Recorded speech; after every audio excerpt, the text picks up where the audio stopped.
Be gentle. Hey everyone, and welcome to Prune Belly Insiders. I'm your host, Michael Adams. Everyone, today we have a surprise guest. He used to be my hospice nurse, but he also used to be a cop. So everyone, please welcome Chris Knight. Hello, everybody. How you doing today, Chris? I am fantastic. It's good to see you. Good to see you too. Why don't you tell everyone a little bit about yourself? Sure. My name is Christopher Knight. I am a registered nurse in the state of New Jersey. I've been a nurse for, wow, 6 years already. Prior to that, I was a police officer for 20. So happily retired and now working harder than ever. That's good. So, what got you interested in becoming a police officer? Uh, um, Very long time ago when I was in college, I had an incident that the police were involved in. Uh, Probably didn't have the best opinion of police when the incident occurred, but the two officers that handled the situation, Mike, they were beyond anything I could have ever expected. Changed my entire perspective on police, and knew then it's exactly what I wanted to do. I wanted to have that impact on people that those two officers had on me in a positive way. All right, and what were some of the challenges, not so much of the job yet, but of becoming the police officer? Um, a lot had to do. I hate to say it, but it's kind of like who you knew. Um, Back when I started, a lot of times it was trying to get my foot in the door was difficult. Um, in the state of New Jersey, they have a civil service test that of course, you have to score well on, and then you get put on lists, and then you go through the interview process. And having never been involved in police work, not having any family that was ever involved in police work, trying to get through those interviews was definitely a challenge. But once you kind of get the hang of it a little bit and have an idea of how the interviews are going to go, you can prepare for it a little bit better. All right, so you do the civil service test, you get your foot in the Yeah. door, you do an interview. Now you're a cop. What are some of the challenges of being a cop itself? Is learning.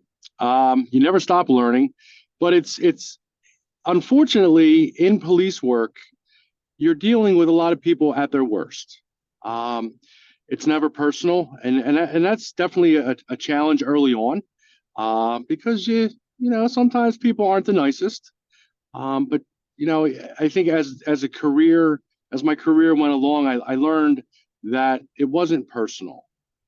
But early on, it was tough. It was a challenge, and I was 24 when I started, so I was young. And you're a go-getter. You want to change the world, and you realize very quickly that you can't. But you're dealing with situations that are always an unknown walking into it. So that was definitely an adjustment. All right, and how were your partners? Would you say your partners were good, or were they you Oh, had there was a mix. There was headbutts, a or mix of there was a mix of good and bad. But the one thing that was consistent about all of my colleagues was that I knew they had my back, and I would like to hope and think that they knew that I had theirs. So all that right? was always a challenge. You had some that were a little grizzled, older officers who had been around a while. So a new guy on the block to kind of, they roll their eyes a lot. So, but you knew that they were there for you, and they a lot of times, it's funny when I think back to the my trainers, they really did instill a lot of knowledge. And I realized that as I got further in my career, I did the same thing. I became that grizzled veteran who didn't want the new guy like bothering me. It's funny how it comes full circle. Yeah. So, if you like being a cop so much, what caused you to retire? I did 20 years, and trust me, Mike, that was enough. Um, I just it got it was more that um, I wasn't happy. Um, the job was changing. It's not that the temperament of society was changing. That wasn't the problem. I was tired and I was unhappy, and my family knew it, and I had the opportunity to retire at 20 years and find something else that would bring me that satisfaction. Now, would you say that respect for cops going down is what caused this, or no? Like, sort of like how the No, Democrats no, try to say defund the police. no. I think really I was just tired, and I was tired of.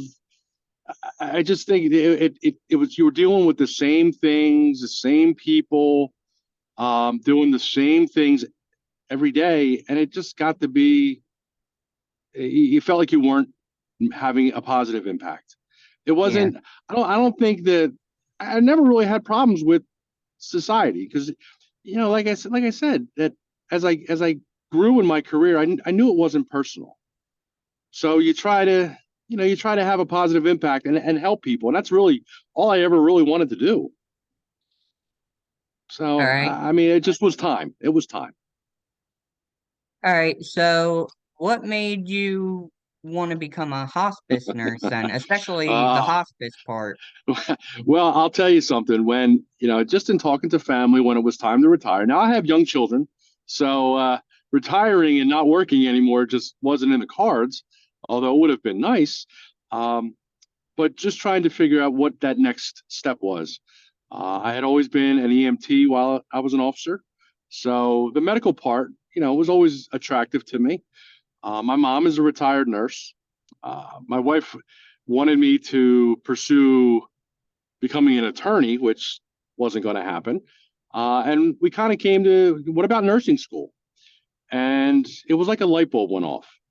And I researched it, did my prereqs for school, and went back at the healthy age of 44.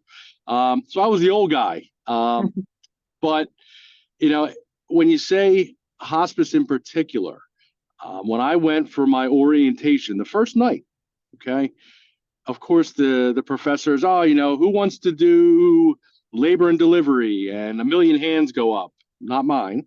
I have 4 children, so I have been down that road. And then there was trauma and ER and critical care. I always had aspirations to get on the helicopter. I think we talked about that. But I worked in an intensive care unit. I worked in an emergency room, both phenomenal experiences. However, in 2020, during the pandemic, my mother-in-law was diagnosed with pancreatic cancer.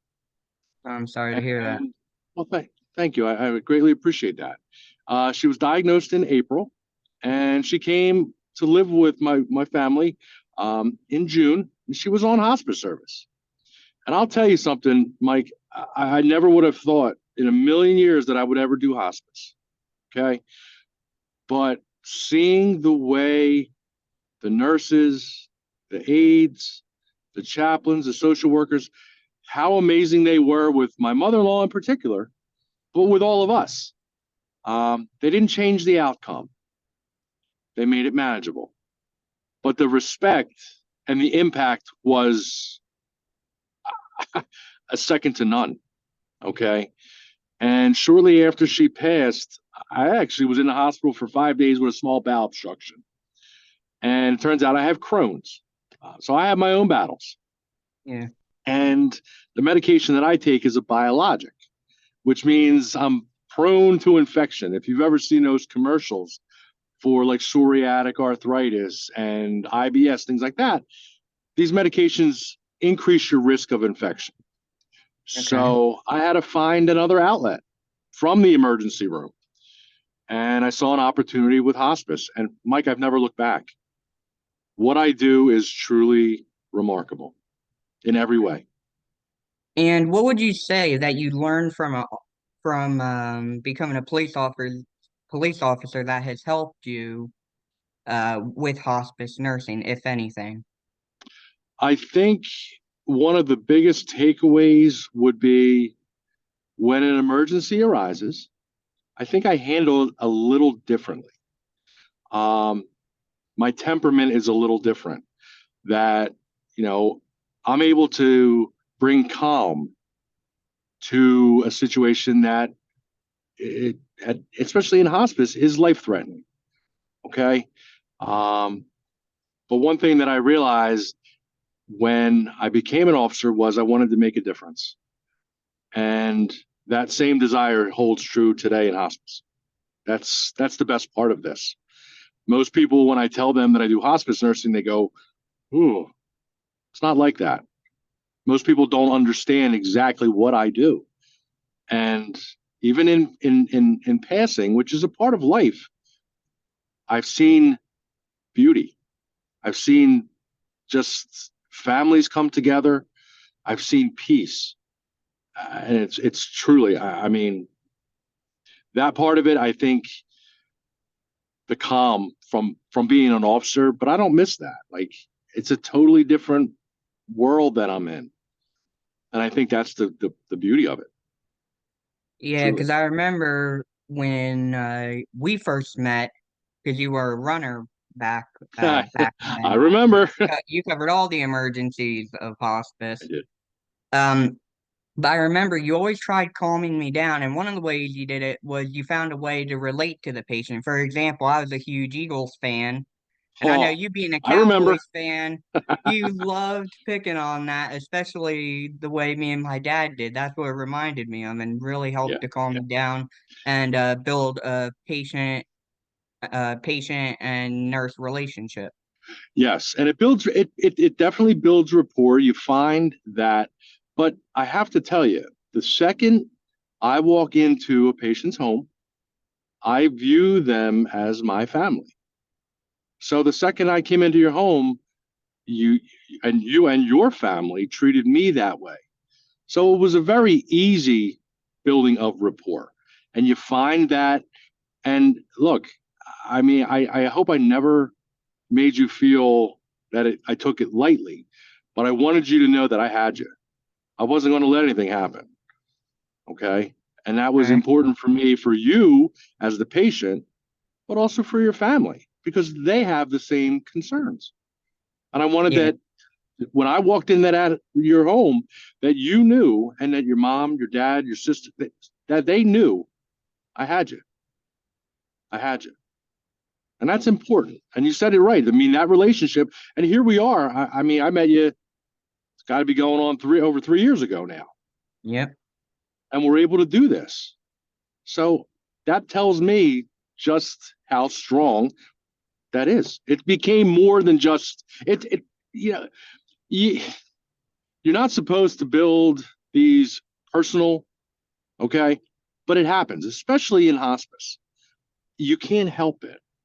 And the only thing was with when you called or your mom called that something was going on was only distance. It was miles.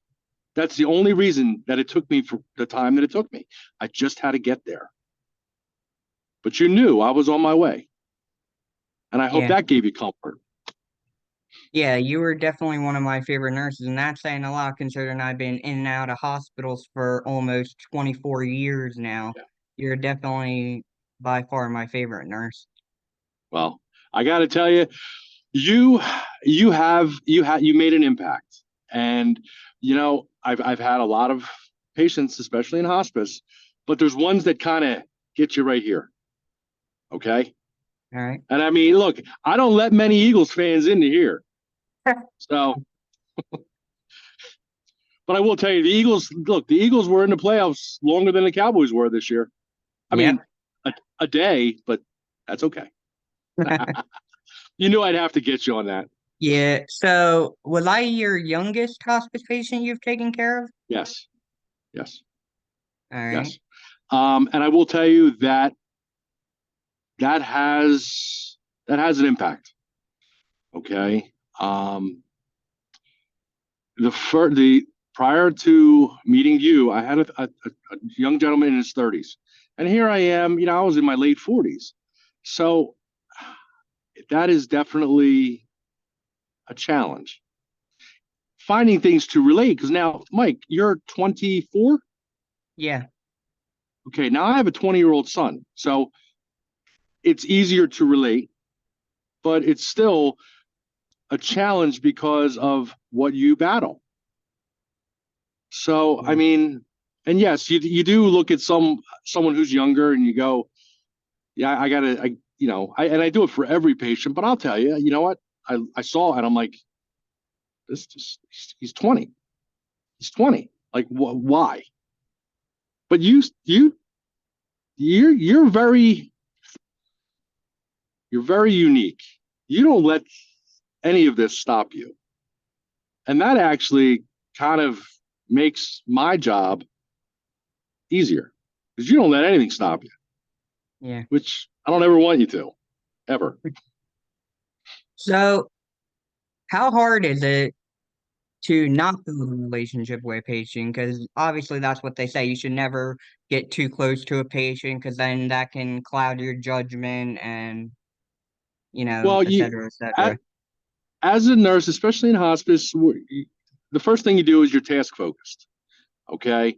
And especially in the position that I was in as a runner, you you get the patient stable.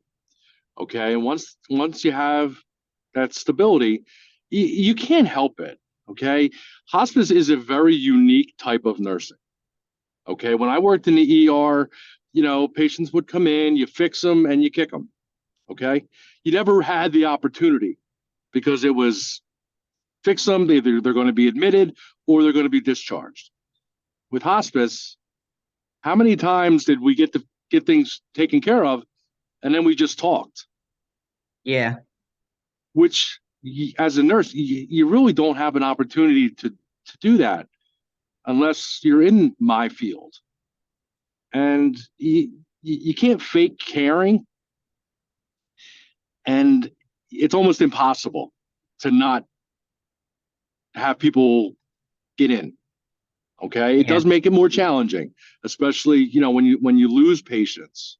Okay, um, it's difficult, but you know that if you made even the slightest impact in a positive way, that that gets the job done, and that makes it all the worthwhile. And Yeah. that you did well for someone, and even in passing, it's a part of life. And if you can do the right thing for someone at that part, you did well. But Yeah. they're always going to be in here. I mean, all of my patients are in here. Can't help it. You just can't. Yeah. So, how many rare diseases did you see being in hospice? Um, you yours was the most. A lot of times with hospice, Mike, I'll be frank with you. You're dealing with terminal cancers, okay, dementia and Alzheimer's. Um, I did have a patient with Lou Gehrig's disease, ALS. But yours, I mean, the first time I met you, I'm like, what is this? Okay, so and your knowledge, you taught me because I have never. I mean, you're to this day, you're the only. I mean, and I'll say it to colleagues now. I had a patient. Now, obviously, I don't mention your name, but with prune belly, and they look at me like, what is that? So, I mean, when I say unique, I had patients in the ICU or in the ED that were unique, but not in hospice. You are by far, which is a good thing. Thank you. And it's funny that you said that because a lot of doctors don't even know what prune belly is. I went to this one doctor, I'm not going to name names, but I'm planning on making him my primary doctor. He sat in the office 2 hours with me Googling prune belly syndrome. That's someone you want to be in his care or her care because they want to know. They want to know what it is Yeah, and how to help you. That's a huge deal. yep. You never see doctors do that, at least in front of a patient. Not for 2 hours. That is a genuine that's huge. That's huge. Are they local? Are they in New Jersey? Yeah, they are. Are they? Good. Excellent. Excellent. Yep. So, what would you say was your favorite part of doing hospice? Patients and families. Patients and families. I well, I'm gonna I'm gonna tell you a little secret. There have been many a time that I've had cookies and cake and coffee and all kinds of good stuff. So yes, patients and families. That's There good. are in when a patient comes on to hospice service, okay, of course there's the fear, the anxiety. Um, but once there's an understanding of exactly what it is, I mean, you become, I'm telling you, you become, your family just extends. And Yep. it's remarkable. It really is. Yeah, it is. So, how long were you with hospice again? I was with one company for 3 years, and I've been with a new company for about 6 months. Oh, wow. So about seven and So, a half and prior years to then. that, I was a year in the intensive care unit and about 7 months in the emergency room until my mother-in-law got sick. And what'd you think of the intensive care unit? Well, considering it was my first job out of nursing school, I was completely overwhelmed. Um, I had phenomenal preceptors who really taught me a lot. Now, I'll share a secret with you. When I was in the mid nursing school, and they teach you how to do an IV pump, okay? Usually, there's one medication running.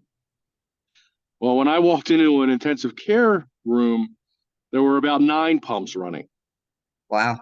So it really was a little bit of a shock. Um, but you learn that task focused. You know, you do, and you're careful, especially with the medications. I mean, we're talking like some serious medications.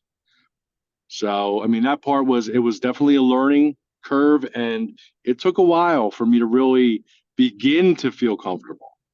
I mean, when I left and went to the ER, it wasn't because I wasn't enjoying it. I switched health systems to go to a health system that had a trauma unit because Uh, that's ultimately what I wanted to do before I found out that had my own issue. So yeah. I actually wanted to get on the helicopter. That's what I wanted to do.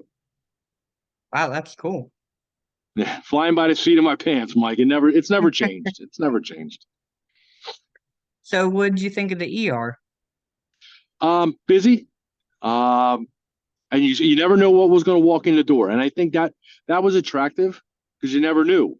You know, you get a patient and you had to find out, or if the ambulance brings the patient in, you had to find out everything. Very fast paced, which I liked. I mean, again, coming from police work, the adrenaline junkie.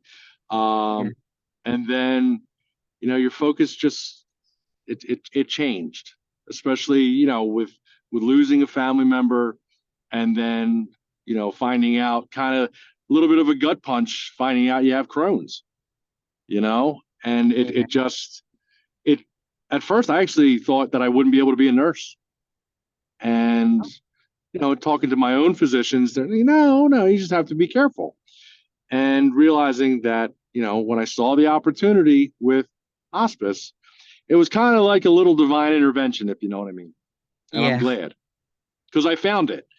A lot of nurses go from unit to unit, or position to position. I'll never stop doing hospice. It's all I ever want to do. that's amazing. So, when you find it, you fall in love with it. And I mean, I guess the only aspiration for me would be to move up, to train others to do it the way that I do it. Yeah. That's all. Now, it's okay if you don't want to answer this question, but when we first met, I was on this medication that you said you used on the police force to help knock people down or something like that. Lorazepam? I never administered it, but it would help. It's a benzodiazepine, and it's for anxiety. Yeah, Okay. Now, I mean, as an officer, I mean, I was never permitted to administer medications.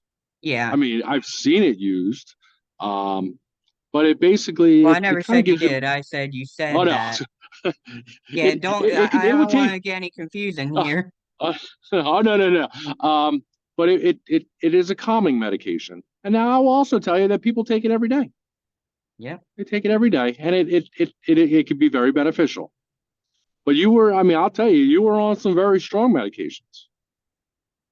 So I mean, and trying to find the balance to provide the comfort that you needed, it was a challenge, if I'm not mistaken. yeah. Yeah, I mean, It was a and real seeing you challenge. like, yeah, and I'll tell you, I mean, we did quite a few adjustments. Um, and I mean, I remember them. Like, there were things that I wanted to start to see if we could get you to relief, because there were times that you were really Yeah, struggling. yeah. And to see, I mean, I got to tell you, Mike, you look like phenomenal. So whatever you're doing, keep doing it because it's working. You look great. You really, really do, and I'm happy to see it. Thank you. It's always great talking to you.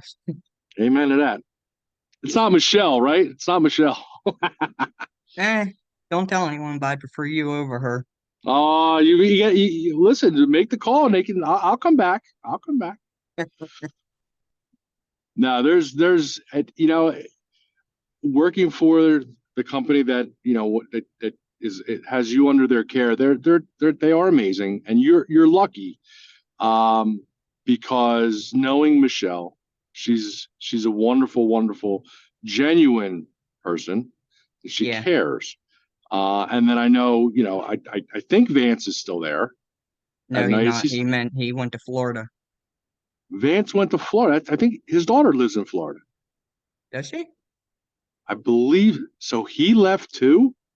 Yeah, he Oh left my too. goodness gracious! Wow. I see. I'm Michelle's out been of the doing loop, the Mike. running lately. Michelle's been working at night.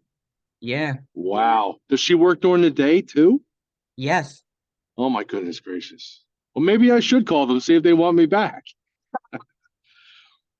Nah, I'm happy. In hospice, it's the companies are pretty much they're the same. A lot of them are the same. It's just, some things you kind of have to find a little bit better of a niche. That's all.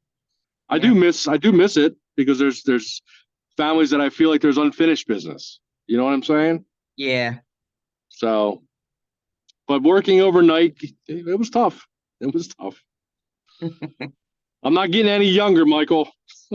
I'm hoping to See get all this, older. see all this gray? Well, you keep doing what you're doing, you're gonna get this gray too. I see you got a little bit, but you don't have any gray, so that's a good thing. Yeah. All right. Well, I think that's just about everything. Is there anything else you'd like to say? Mike, I'm honored that you included me in this. Humbled, humbled, but truly honored to be a part of your care. It's truly a pleasure to talk to you. Thanks. It always was, and it always will be. Okay. Thank you, Chris. It's always an honor to speak with you too. Now you have to do me a favor. Yeah.